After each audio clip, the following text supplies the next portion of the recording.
25 years ago, barely any rye whiskey was being produced in America. It had fallen completely by the wayside as Prohibition killed all the distilleries in the Northeast that were making amazing rye whiskey, like that one, in the 1700s. And corn subsidies, more government legislation which encouraged people to distill whiskey using corn. And what is corn whiskey? Bourbon. So ultimately, bourbon became the biggest whiskey in the 20th century in America, but not because it was better than rye, but because the government legislated rye out of existence, basically.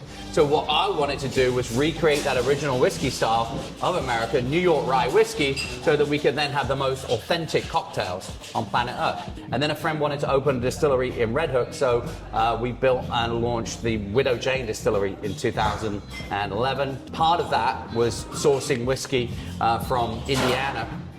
And on one of those trips, I met Drew at Willett, who pulled out a bottle of rye from 1909. And that was the style of rye that was being made right here in Brooklyn. No, it would have been rye and malted barley. And so I tasted it and I was like, why are we not making this whiskey anymore?